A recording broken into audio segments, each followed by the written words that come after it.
Hi viewers, welcome to our channel. So Kesineni Nani గారు మరి TDP పార్టీని వీడుతున్నట్టు ఎక్స్లో ప్రకటించేశారు. అంటే టీడీపీ పార్టీకి తన అవసరం లేదని చంద్రబాబు గారు తనతో చెప్పారని, అందుకే టీడీపీ పార్టీ నుంచి బయటకు వెళ్ళిపోయి ఇండిపెండెంట్గా పోటీ చేస్తారు. మరి వేరే పార్టీలో జాయిన్ అవుతారో తెలియదు, కానీ సో ఇప్పుడైతే విడిచైతే వెళ్ళిపోతున్నారు. అయితే దీనిపైన పీవీపీ వారు కూడా ఒక కామెంట్ అయితే చేయడం జరిగింది. సో ఇప్పుడు ఇదైతే ఈ ట్వీట్ అయితే వైరల్ అవుతుంది.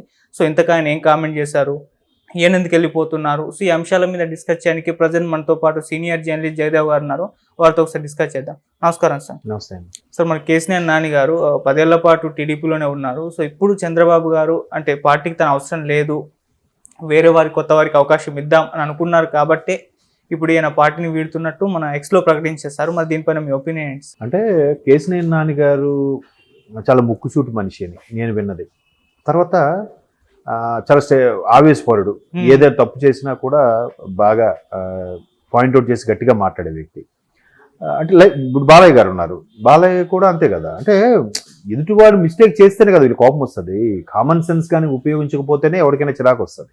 సో అట్లాంటిదే కానీ అటువంటి విమర్శలు కొన్ని మొదట్లో ఎదుర్కొనేవారు. బట్ పార్టీ కోసం చాలా కష్టపడిన వ్యక్తి అండి మొదటి నుంచి కూడా. పార్టీ కోసం చాలా చేశారు. విజయవాడలో కూడా మంచి ఒక నేమ్ ఫేమ్ తెచ్చుకున్నారు. కేసినేని నాని అనగానే ఫస్ట్ జనాల్లోకి మైండ్లో మెదిలే ఫస్ట్ ఏంటంటే ఆయన ట్రావెల్స్, కేసినేని ట్రావెల్స్. ఇప్పుడు లేదు, బట్ వేరే పేరుతో మార్చుకోవడం నడిపిస్తున్నారని కొన్ని కథనాలు ఉన్నాయి. ఎంతవరకు వాస్తవం తెలియదు. తర్వాత కేసినేని నాని అనగానే టీడీపీ అభ్యర్థి అని మైండ్లో వస్తుంది. అంటే అంత బాగా పనిచేసిన వ్యక్తి. అయితే ఈ నోటి దూకుడు వల్ల కొన్నిసార్లు ఏమవుద్దంటే అది తనకే ఇబ్బంది కలిగించే అంశం ఉంటుంది. ఏదైనా ముఖం మీద ఫార్వర్డ్గా మాట్లాడితే ఒక పెద్ద స్థాయి ఉన్న వాళ్ళకి కొద్దిగా ఇబ్బంది పడతారు.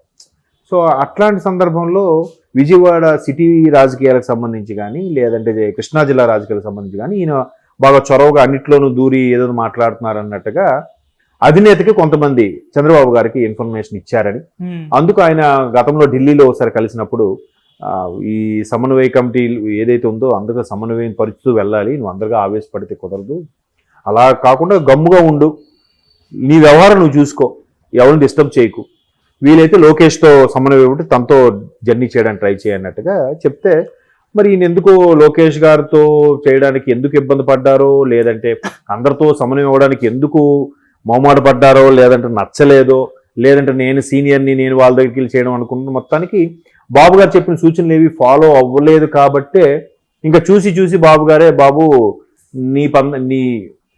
నీ వ్యవహారం నువ్వు చూసుకో, మిగతా ఎక్కడ వేలు పెట్టకు అని ఇండైరెక్ట్గా అలా చెప్పారని, దానికి ఈయన పొమ్మలేక పొగబెడుతున్నారు అన్నట్టుగా ఈయన తీసుకున్నాడు అన్నట్టుగా కొన్ని వార్తలు వస్తున్నాయి. టీడీపీ శ్రేణులు కూడా చెప్పింది ఏంటంటే కొంతమందితో రాయబారం పంపించారు బాబు గారు అని, ఇంకొంతమంది ఏంటంటే ఈయన చెప్పిన మాట ఫాలో అవ్వట్లేదు కాబట్టే ఆయన అలా చెప్పడం జరిగింది. పార్టీకి ఎవరు ఎంపీ అయినా, ఎమ్మెల్యే అయినా, ఎమ్మెల్సీ అయినా, జనరల్ సెక్రటరీ అయినా, ఆఖరికి అచ్చెన్నాయుడు లాంటి గారు అధ్యక్షులుగా ఉన్న వాళ్ళైనా కూడా పార్టీ నిర్ణయాలకు ఏవైతే ఉన్నాయో దానికి లోబడే పనిచేయాలి ఎవరైనా సరే. సో అలాంటి సందర్భంలో పని చేయట్లేదు అన్నట్టు కూడా కొన్ని విమర్శలు ఉన్నాయి. అంటే ఈయన కొంచెం దుందుడుకు స్వభావం మనిషి కాబట్టి, సో ఓవరాల్గా ఎప్పటి నుంచో చెప్పి చూస్తున్నారు, ఈయన వినట్లేదు కాబట్టి రాయబారులతో చెప్పడమో, లేకపోతే నీ వ్యవహారం నువ్వు చూసుకొనైనా నువ్వు ఎక్కువగా ఇన్వాల్వ్ అవ్వకు. తర్వాత వాళ్ళ కజిన్ ఎవరో ఉన్నారు, కజిన్ బ్రదర్ సంథింగ్, కేసినేని చిన్న ఏదో సంథింగ్, ఆయన చూసుకుంటారు అన్నట్టుగా చెప్పినట్టు కూడా టీడీపీ శ్రేణులు మాట్లాడుకుంటున్నది. దీంట్లో వాస్తవం అని తెలియదు. బట్ ఆయన ట్విట్టర్ బట్టి చూస్తే మాత్రం ఆయన పార్టీని వీడుతున్నారని క్లారిటీ వచ్చింది. ఇంకోటి ఏంటంటే 10 ఏళ్ళు కంటిన్యూస్గా చేసినప్పుడు ఖచ్చితంగా ఎంత బాగా చేసినా చేయకపోయినా ప్రజల్లో వ్యతిరేకత ఉంటుంది. ఈసారి ఆయన ఖచ్చితంగా విజయవాడ 1-2లో సంథింగ్ పోటీ చేస్తున్నారు కదా, లేదా లోక్సభకు సంబంధించి ఎట్లాగూ ఓడిపోతారనే సంకేతాలు వచ్చాయో సంథింగ్ తెలియదు, కానీ ఎట్లాగూ ఆయన వ్యతిరేకత ఉంది కాబట్టి వేరే వాళ్ళని పెట్టే అవకాశం కూడా ఉంది టీడీపీ నుంచి. సో ఈ వార్తలు అన్నీ కలిపి వెరసి ఆయన పార్టీని వీడుతున్నట్టుగా అర్థమవుతుంది. ఇప్పుడు ఆయన స్టేట్మెంట్ కూడా ఇచ్చారు, ముందు పార్టీ సభ్యత్వానికి రాజీనామా చేస్తున్నాం, తర్వాత ఢిల్లీ వెళ్ళినప్పుడు స్పీకర్ కూడా రాజీనామా సమర్పిస్తారని చెప్తున్నారు. సో ఇవన్నీ ఉన్నప్పుడు పార్టీ వీడుతున్నారు అనగానే ఉన్న వాళ్ళకి అతనితో ఎవరైతే ఇబ్బంది పడ్డారో, లేదా అతనితో ఎవరైతే ఫేస్ చేశారో వాళ్ళకి ఎలాగూ ఇబ్బందికర, అమ్మయ్య పోతున్నాడరా అన్నట్టు ఫీల్ అవుతారు కాబట్టి మేబీ పీవీపీ గారు ప్రొడ్యూసర్ కూడా ఆయన మరి ఆయనకి ఏమున్నాయో మనకు తెలియదు, కానీ ఆయన కొంచెం ఘాటుగానే స్పందించినట్టుగా మనం చూసాం. బయటకు వెళ్ళాక ఎలాగో ఉంటుంది. ఇంకో కొన్ని వార్తలు ఏంటంటే ఆయన వైసీపీలో చేరబోతున్నారని కూడా కొన్ని వార్తలు వచ్చాయి. ఎందుకంటే ఎన్నికల ముందు ఇవన్నీ సహజం. ఏమాత్రం చిన్న ఇబ్బందికర పరిస్థితులు ఉన్నా పార్టీ వేయడం, పార్టీ ఫిరాయింపులు, అటువైపు వెళ్ళడం ఇటువైపు రావడం, ఇక్కడ ఓడిపోతే అక్కడ పోటీ చేయడం. మన తెలంగాణలో అయితే మనం చాలా క్లియర్గా చూసాం. కాంగ్రెస్లో ఉండి లాస్ట్ మినిట్లో బీఆర్ఎస్లోకి వెళ్తే అక్కడ ఓడిపోవడం, బీఆర్ఎస్లో ఉన్నవాడు లాస్ట్ మినిట్లో కాంగ్రెస్కి వస్తే ఇక్కడ ఓడిపోవడం.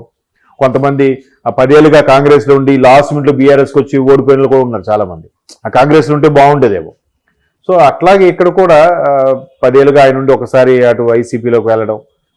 మరి ఇప్పుడు వైసీపీ పెద్దగా మానియా వేయట్లేదు కానీ, బట్ ఇక్కడ లేదు కాబట్టి ఇంకా ఆప్షన్ లేదు. జనసేనలోకి వెళ్ళలేరు, టీడీపీ జనసేన అలయన్స్ కాబట్టి. వెళ్తే కాంగ్రెస్లోకి వెళ్ళాలి. కాంగ్రెస్ ఏదో లేదు, ఏదో ఈసారి పోటీ చేస్తున్నాం అని చెప్పుకోవడానికి, ఓటింగ్ పర్సంటేజ్ పెంచుకోవడానికే కానీ కాంగ్రెస్కి అంత లేదు.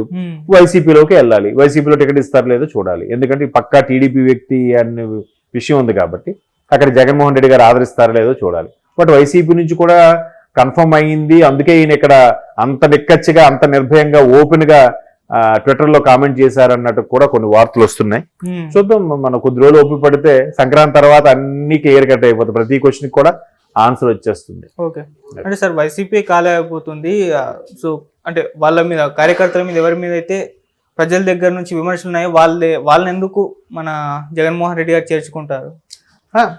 మరి ఆప్షన్ లేదు కదా. అక్కడ మీరే అంటున్నారు ఖాళీ అయిపోతుందని. రోజుకు ఒకరో ఇద్దరు రిజైన్ చేస్తూనే ఉన్నారు.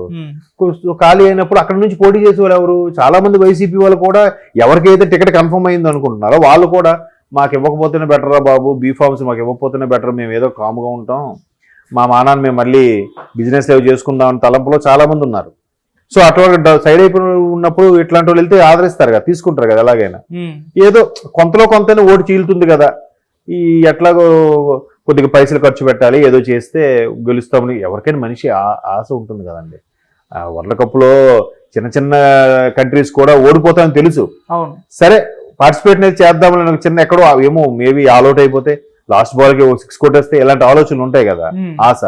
సో ఇక్కడ కూడా ఏమైనా జరిగితే, ఎక్కడ ఏమైనా ఈవీఎంలు మొరాయించి మనం ఏదైనా చేసుకోగలిగితే, ఏమైనా చిన్న ఆశ, ఆ ఆశతో పోటీ చేస్తూ ఉంటారు, ప్రయత్నం చేస్తూనే ఉంటారు.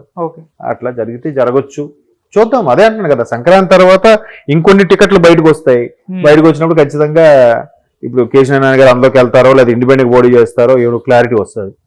దాన్ని బట్టి మనం కూడా మాట్లాడుకోవచ్చు అప్పుడు. ఓకే, అంటే సార్ ఇండిపెండెంట్ గా పోటీ చేస్తే మనకి గెలిచే అవకాశం ఏమన్నా ఉందా? అంటే ఇప్పుడైతే చంద్రబాబు నాయుడు గారు ఆయన తీసేయడం వెనుకున్న రీజన్ ఏంటంటే ప్రజల నుంచి వ్యతిరేకత ఉంది ఆయన మీద అని చెప్పేసి. సో ఇప్పుడు అంత వ్యతిరేకత ఉన్న వ్యక్తి పోటీ చేస్తే, ఆయన ఇండిపెండెంట్ గా పోటీ చేస్తాను అంటున్నాడు. బట్ ఒక పార్టీ దన్ను కోసం ఊరికే ఎందుకులే ఓట్లు చీలిపోవడం కోసం ఆలోచించి వైసీపీలోకి వెళ్ళొచ్చు కదా. ఇండిపెండెంట్ గా పోటీ చేస్తే ఏమవుతుందంటే, ఈయన కొన్ని ఓట్లు తీసుకున్నాడు అనుకోండి, అప్పుడు మొన్న కామారెడ్డిలో సిచ్యువేషన్ లాగా అవ్వచ్చు. అటు వైసీపీకి టీడీపీకి టగ్ ఆఫ్ వార్ గా ఏమైనా అయితే, వైసీపీకి అంత లేదని అంటున్నారు అందరూ, టీడీపీకి ఎక్కువ ఫేవర్ గా ఉంది కాబట్టి ఇండిపెండెంట్ గా పోటీ చేస్తే టీడీపీలో ఒక 1% ఓట్లు చేర్చగలుగుతాడేమో ఆయన. అంతే కదా. ఇక్కడ అక్కడ ఎలా ఉందంటే, టీడీపీ జనసేన రావాలి, అందరి లైఫ్లు బాగుపడాలంటే దృక్పథంలో ఉన్నప్పుడు ఇండిపెండెంట్ పోటీ చేస్తే ఎంతో కొంత ఒక 1000-2000 ఓట్లు చేర్చగలుగుతారేమో. అంతకుమించి గెలుస్తారని నేను చెప్పలేను. హోప్స్ తక్కువ నా ఉద్దేశం ప్రకారం. Okay, thank you so much sir. Thank you.